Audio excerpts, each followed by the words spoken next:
Hello guys, welcome to my channel.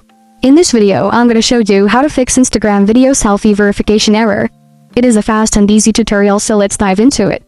First, you need to update your Instagram app. There may be faults in older Instagram versions that prevent verification. If there is an update available, open the App Store and update Instagram. You should also check your internet connection for video uploads and verification procedures. A dependable internet connection, whether via Wi-Fi or cellular data, is essential. Make sure your connection is working well. Another solution is to restart your phone.